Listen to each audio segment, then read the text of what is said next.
Welcome to Business as a Magical Practice, where your business is the vehicle for your self-integration and soul evolution. My name is Sam Garcia, and I'm the founder of Dirty Alchemy Digital Marketing. And I'll be guiding you through how you can use your business as a spiritual practice and what magical businesses are doing to hit their goals and change the world. Together, we'll be relating the mystical to the world of business so that our work can unite spirit and matter, shadow and light, conscious and unconscious. Let's dive in. Hi, everyone. I'm really excited to be here. I actually have a guest today, Rachel Friedman. Hi, Rachel. It was like not letting me right here. It was like not letting me like touch like the button. I was like, what is going on? Anyway. Hi. Welcome. I'm so excited for you being here. I haven't done an Instagram Live in a really long time, so I was grateful that you proposed this. And I'm just excited to share what you have to share today because it's a really big deal. So what we're calling this today is the one big mistake that people make that's blocking their next 5 clients. And before we jump into that, Rachel, can you please introduce yourself to everyone's listening? And we're going to be putting this on the Business as a Magical Practice podcast. So introduce yourself to them too. Thanks, Sam. So hi everyone. I'm Rachel Friedman. I curse, Sam? Yes. Okay. Sorry, just have to make sure. I have a bad potty mouth, anyone that knows me, and I've come to learn that I need to respect everyone else's spaces, as my husband has told me. So the reason I asked if I could curse is instead of saying I help, I like to say I fucking give a shit. Like I really fucking care. I really do about making sure that coaches, healers, people in the world of helping other people feel like this confidence deep in their bones, right? Like it's hard to almost put in words, but this level of confidence, thank you, Charmaine, at laughing at me, this deep level of confidence in themselves, as a coach, as a healer, as a therapist, right? Yes, we love my potty mouth. And when you have that, your ability to show up naturally who you are, like own it. If you have a big potty mouth like me, my husband says all the time, I talk like a fucking, there I go. I see it just comes out. Tractor trailer driver. I don't know, whatever he says all the time. But like when you start to own that piece of you and you stop hiding all the parts of you, you learn to integrate all those parts. That's where you are able to really do your magic, right? And I use that word because I really do think as healers, as coaches, as therapists, I kind of have seen myself. I use those 3 words. I've been all 3 of them. And I think we are magicians in a lot of ways. It's how we help other people create lives that I was talking to a client about this earlier today, about how when you look back, there's no regret. Like you're on your deathbed and you're like, I lived, and it's like, I'm ready to go, because it's like, there's nothing that you wish you had still done. And I say that as if like, what if every day, and this may sound morbid, but what if every day is a woman's your last day? And I know it sounds a little cliche, but if you kind of live that way, then I really believe then you're living a really fulfilled, full life. And so I'm on a mission of just making sure that coaches, healers, therapists, these people that are helping other people have that. They have that from within, because I really think that I call it coach imposter syndrome, which is just an imposter syndrome. Coach imposter syndrome, because I mostly work with coaches, is a real thing. And it's interesting because I even saw it come up today in my group cohort. One of my clients, she's a doctor, right? She has her doctorate. And still, she's like, she's like afraid to even write it. To own it. And that's what keeps us. That's what keeps us small. It's so interesting because for a long time, I would hear people talk about the importance of confidence, and it felt really wishy-washy to me, or that's not the right word. It felt like it lacked substance, but over the years it really has, it's really been blaring that that is a huge thing that people need in order to do really well, especially because I know you said you work with coaches and healers. For people who own their own business and they're front and center in their business, their confidence is the thing that sells. Their energy is the thing that sells. And I'm curious, just for my own clarity, what would you say the difference is, if there is any, between confidence and like self-love, self-acceptance? Yeah, it's such a great question, Sam. So I think they're actually very much intertwined. So in order to really, first of all, I think that competency comes before confidence. So let me just say that. And I think one of the biggest things I see is if you don't put in the actual work, right? Yeah. And when I say work, as a, you know, whether it's a therapist, a coach, a healer, whoever you are, if you haven't actually put in the reps, you haven't first built up your competency. I'm a big fan of thought work and all the other stuff, right? But let's get real. There is the act of, like, I was a yoga teacher for, still am, I guess. I don't really teach it anymore, but for 2 decades, right? You're going to build muscles through doing the thing. So I also don't believe, and I will answer your questions there, but I don't believe that you can just think your way into confidence, which is what is taught by a lot of people out there. Interesting. Do not think you can just think your way into it. Now, I do think you need to invite in thoughts that support it, but thoughts alone, I do not believe are going to create confidence. I know, so I tried it. What creates confidence then? I think first it's competency. And that's why I mentioned that. I think you have to build the competency muscles, and you build those competency, cannot talk today, muscles through doing the thing. And from getting feedback doing the thing. So if you're just doing the thing over and over, think about, you go to the gym, right? Such a perfect metaphor. And you lift weights, but you're doing it with not great form. What happens? Well, most of us get hurt. You end up with like some form of pain or injury.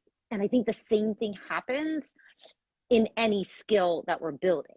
So as a coach, say you go get a piece of paper, says you're certified. This is what I see all the time.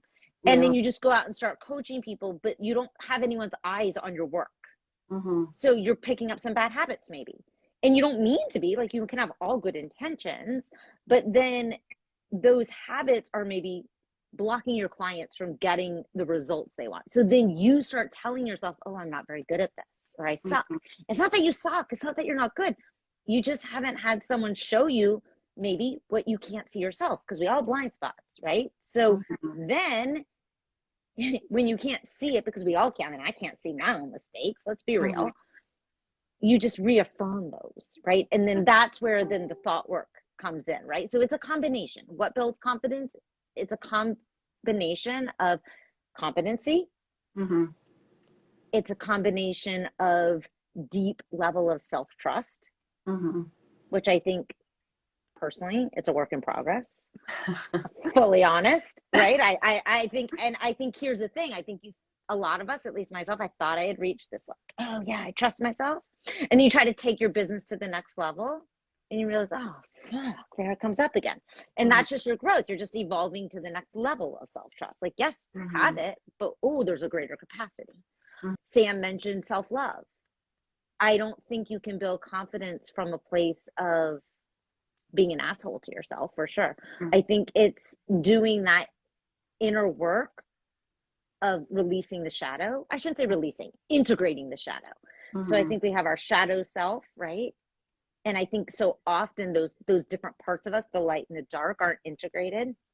So I think it's a combination of things. I think the competency plus the confidence, though, is what creates the results we want. And that is a lot of work that a lot of people just either haven't gotten into, it hasn't been available to them. It's hard work. I don't want to say it's not. It's not comfortable. It's actually really fucking uncomfortable. Well, something I just bringing up the self-love, self-acceptance part of it as a a side note, and we've talked about this on the podcast before, the idea of building an alter ego for your business. And that is a completely valid route to go about to build your business, to feel comfortable with more visibility, to feel comfortable with being this big personality on the internet. If you are the face of your brand, or if you have to do uncomfortable things in your business. And it's interesting because there's kind of these two different paths that you can go down when you're running a business, or like being the CEO of your business or being the face of your business, whatever your version of that is creating that alter ego of who you are and building confidence in that. And then there's like the other side of it of like, no, you doing the inner work, the shadow work of like fully loving yourself and seeing your own unique gifts and building confidence that way. And it's almost like two different paths. I'm not sure if you ever work with alter egos, Rachel. I do. And it's interesting you brought that up, Sam, because I've talked about that with some of my clients. Like, and it's like, you're here. Okay, here's you. And here's like that alter ego or that version of you that you want to step into. Like, how can we actually bring them closer? And I think bringing them closer is actually this work brings you to this place. You get to live and start to show up from this place. And it's not fake it till you make it. Because that's a saying I've heard, oh my God, for years. But it's really like stepping into it while you're doing this work. And I think, I do believe that having that alter ego can be so helpful, right? And being able to show up from this future version of yourself. Because it's not fake it till you make it. It's not you, it's you. Yeah. Maybe you as you see yourself 6 months or a year from now versus how you actually see yourself right now. So this supports this as I see it. Well, so I know one big thing in your work is giving coaches this next level mastery of their craft after or alternatively to being certified, because I know that you have a certification program too. And it seems like some people can go and get certified in whatever they're doing, whether that's a coach or like you get a marketing certification or you go to college for a certain thing. And that paper for some people is enough to go out with confidence. It's almost like this external validation is enough in order to go out with confidence. But then it almost seems like a larger group of people maybe it's women or minority people who are in minorities that isn't enough, where there is this internal layer that needs to be worked on beyond that external piece of paper. Yeah, it's interesting that you mentioned that, because I was having a conversation with a woman who right now is exploring joining my program. And she's like, well, I don't have any official certification yet. And I don't see that actually as a problem. So here's the thing. As Sam just said, it's a piece of paper. And yes, some people will go through a program, and depending on that program, will exit the program and feel ready and feel confident and feel like I got everything I needed to go out there and help people. What I see happens, just from what I see, obviously it's my filter, is that a lot of people go through the program and they go through it, but because they haven't put in those reps and because they haven't gotten the feedback on their coaching, they exit those programs and they're still lacking this innate confidence to really fully be able to go out there and make a promise that they can stand behind. They make a promise maybe, but underneath their skin and their energy, they're not aligned, right? So they're saying the right words. They're saying, oh, I promise I can help you do X, Y, and Z, but they're wobbly. They're not really sure. And it's not right or wrong. It doesn't matter if you have the piece of paper or not, if you have the degree or not. You know, some people never go do any of that, and they make freaking amazing coaches because they have maybe a background in something else, or they just are naturally gifted and born with it. I don't know. The paper, if you're using a paper to create the confidence, I could be wrong, but I really believe at some level, when you get to a certain level, you're going to hit this ceiling. And because I do really believe that it's that inner work that allows you to go beyond that ceiling. I think you hit a ceiling of this is my capacity.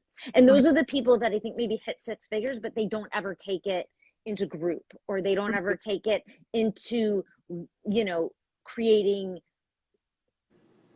I don't say a process, but a program that enables them to scale, which isn't a problem, because some people, that's what they want. And I'm not one here to tell you what you want, but I think that inner work is required to be able to elevate your confidence to the degree of being able to really take your business and hit massive amounts of people. And when you say inner work, what do you mean by that? Yeah, I mean the work. Thank you, Sam, for pointing that out. I think inner work to me is the shadow work. It is really facing your shadow. It is diving into the unconscious layers, not just the conscious layers, because there's stuff going on in our unconscious, you know, that most of us, myself, I do this work, I have a mentor, that we're just not aware of, right? And it doesnesn't mean that you had to have horrible trauma in your life. Some people do. Some people, maybe someone, like, I had a pretty good childhood. I'm not going to say I didn't, right? But it doesn't mean that there aren't things, generational trauma that was also passed down to me. Being a Jewish woman, there are things that were passed down from my family members. It's that work. When I talk about people who don't know what the shadow is, what is that? Yes, the shadow is a lot of people like to say shadow work is like shame.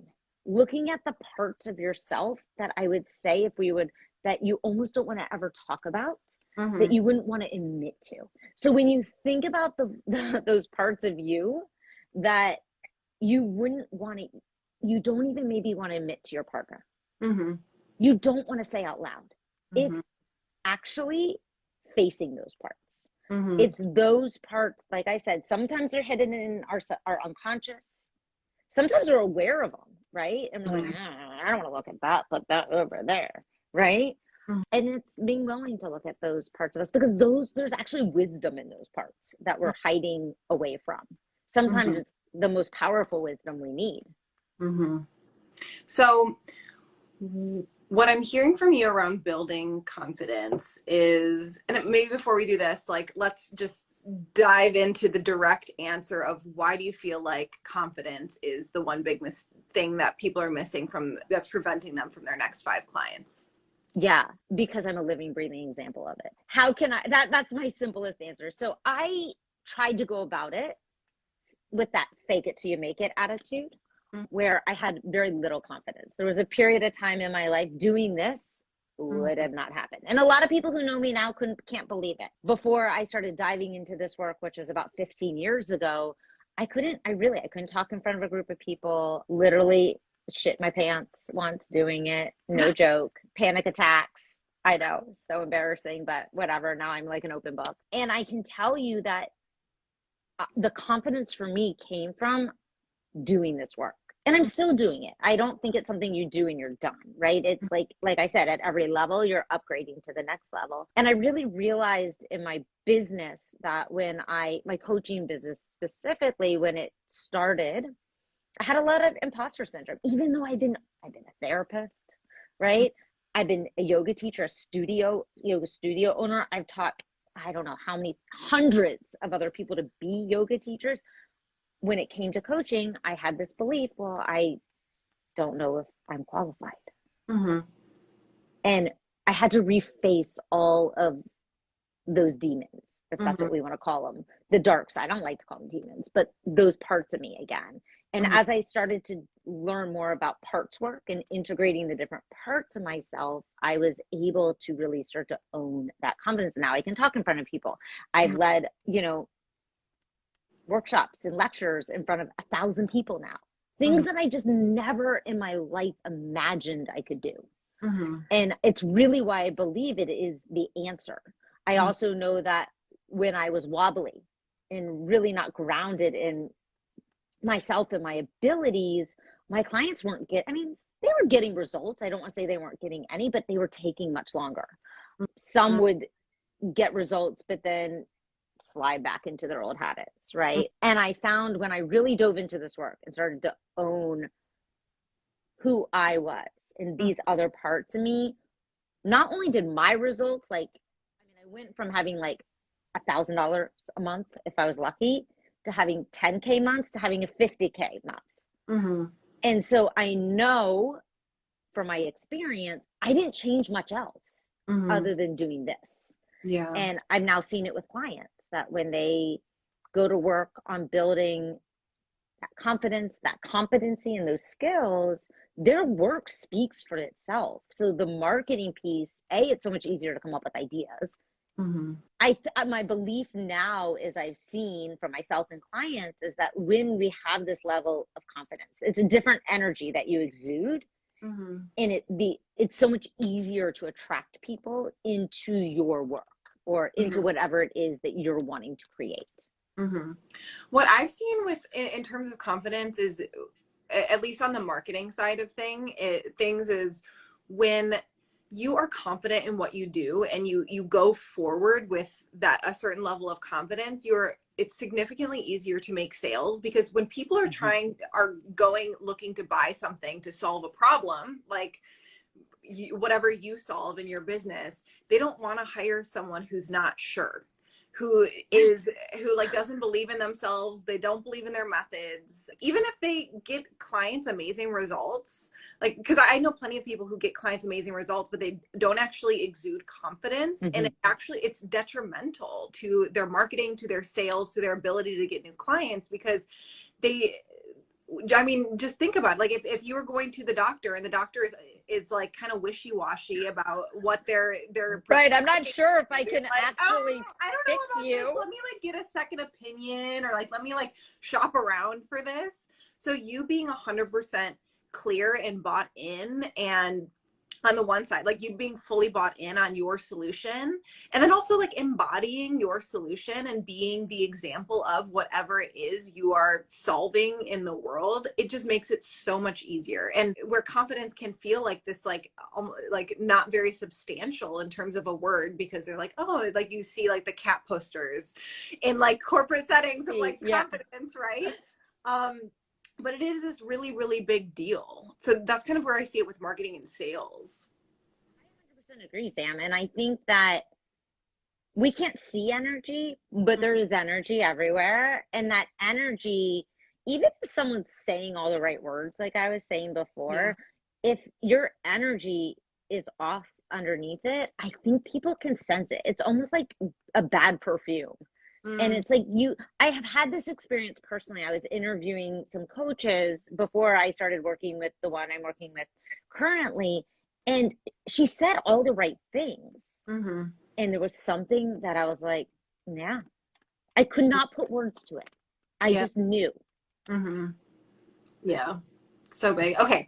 So going back to our steps towards gaining confidence, I heard competency, which is a lot of like doing your reps and sets, of just building your skills and doing it over time.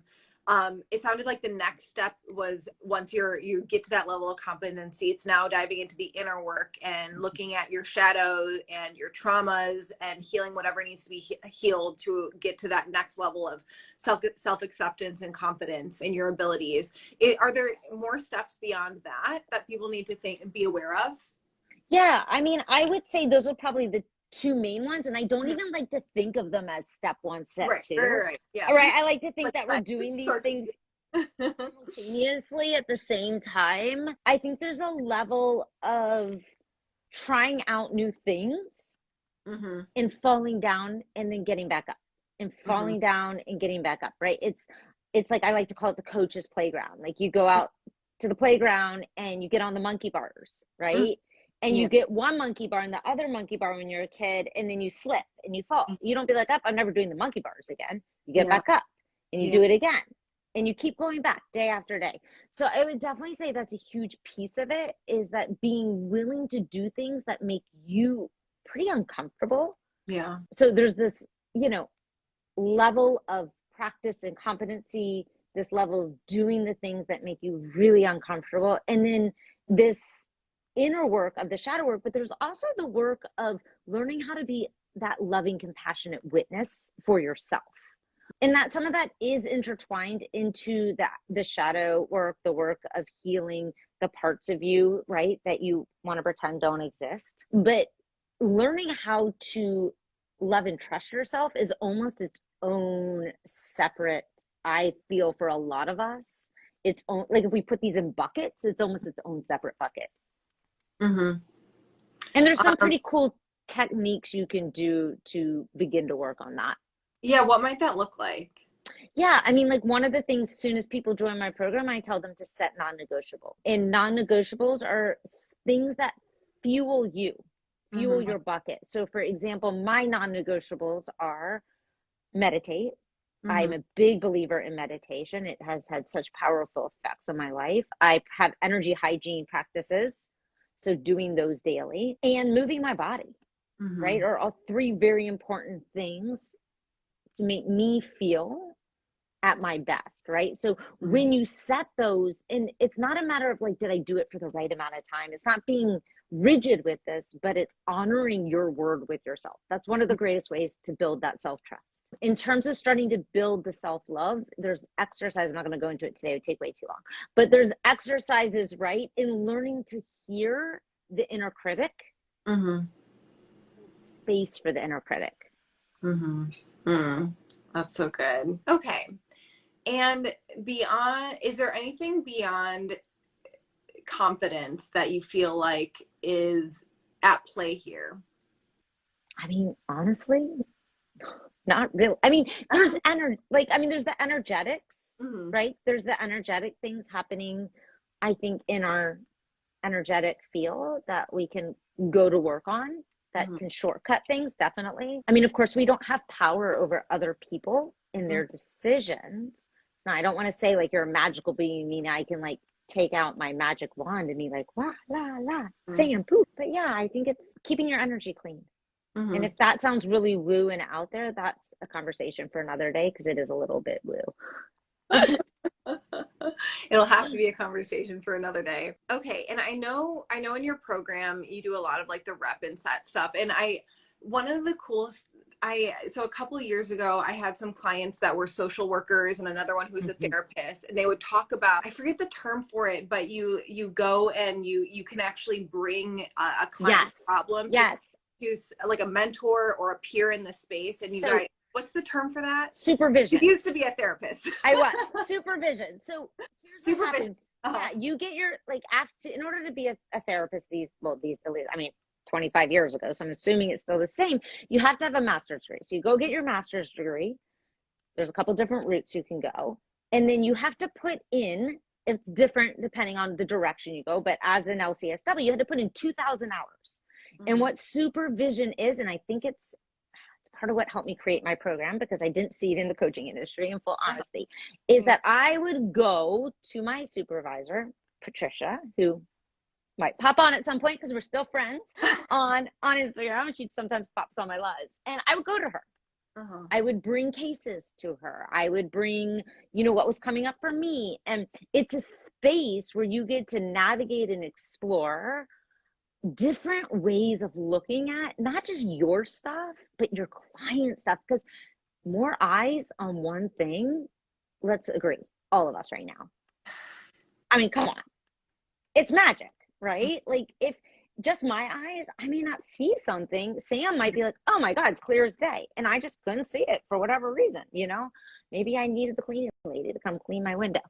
But really, seriously, so yeah, it's supervision, and it's powerful because it's not only for that one client do you have another perspective now, but you get to take that and apply that, because let's be real, I mean, it's going to come up again and again and again.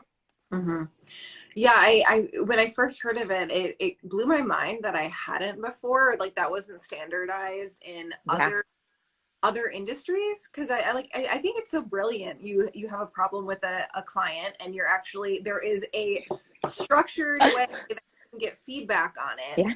And like a lot of times with certification programs, you do a certain amount of hours, usually with the peers in your program. Yep. And you'll have to do usually have to do a certain amount of sessions, and maybe you even have to like submit a recording of that session. But I feel like 9 times out of 10 in the different programs I've heard about, you don't actually get feedback on the things that You don't. It's just like check boxes of like you've checked. Like, does anyone even watch it? I don't know. I mean, but like you don't get feedback on right? it. I mean, I paid a lot of money for a certification I went through, and we submitted videos, and never once did anyone say you could, here's something, a direction I could see you could go in. Or and you know what, I want to actually take a moment to point out, it's not even just what you did wrong, because I think that's what our brains like to go to, but what about all the amazing things you did right? That's one of the biggest things I know some of the coaches in my program have told me, that we all want to say, oh, I don't need that external validation, but we're still humans, and it feels really good. And I'm going to be real, it helps. Yeah. I mean, and talk about building confidence, right? Right. Like, I mean, let's be honest, like, it feels good. And it's like, oh, my brain's always looking at what's going wrong. Most of us, that's how we're wired. Wait, you're telling me I'm doing something right? Wait, whoa. It's like, it can be actually a mind-blowing moment for a lot of people. Yeah. So good. So tell us about your program. I know it's open right now, and just what's included in there and how confidence plays into the work. Yeah, thanks, Sam. So yeah, it is open right now. We start at the very end of the month, beginning of next month. And like I said, it's a playground. That's how I like to see it. It's a playground for coaches to get on the monkey bars, to try out new techniques, new tools, and play with them and practice them with their peers. It is a place where I introduce to a lot of coaches some techniques, some tools that are sometimes a little out there compared to what they're used to in traditional programs, like breath work, things I actually learned in yoga. I have a philosophy, I was talking about this with a peer of ours, Julie Granger, that I really actually believe a lot of coaching is yoga off the mat. It's just Eastern medicine, and it's integrating some of that philosophy into your coaching, and not from a let's talk about it in a way that people don't understand, but a way that people will. So it's integrating breath work. It's understanding the human body and being able to actually read another person's body, because the body is actually this direct line to the unconscious. And when you can right away pick up on someone's body language, it just shortcuts things so much faster, because you don't have to ask them as many questions, because you're like, oh, does this sound familiar? Right? Like, and they'll be like, always, because the body doesn't lie. So yeah, inside the program, it's that place to try on those tools, those techniques. For some people, it will be learning new ones. For some people, there'll be tools and techniques they maybe already are familiar with, but it's a space also to bring. Like, I like to think about it on the playground. It's like the supervision session where Sally comes to you and says, well, Tammy is doing it this way and she's getting all the way across. Well, okay, let's look at it. Let's look at ways that we can help you get all the way across, right? Okay, we have a call where bring to me what's going on in your sessions. And let's explore them as a group together. Let's mastermind with lots of minds about other ways that you're not maybe seeing at the moment that will help your client get there quicker and get the results they want. Of course, it's a space where we do that inner work. I don't ever want to lie to anyone. I believe we go first as coaches. I believe we can only take our clients as deep as we're willing to go. And I believe in going in deep, facing all those parts of ourselves and then bringing them together. So you forgot to mention the name and timing and like little details like that, and like URL stuff like that. Yeah. It's called the Live Your Dharma Coaching Certification, and it is 3 months, 3-month program.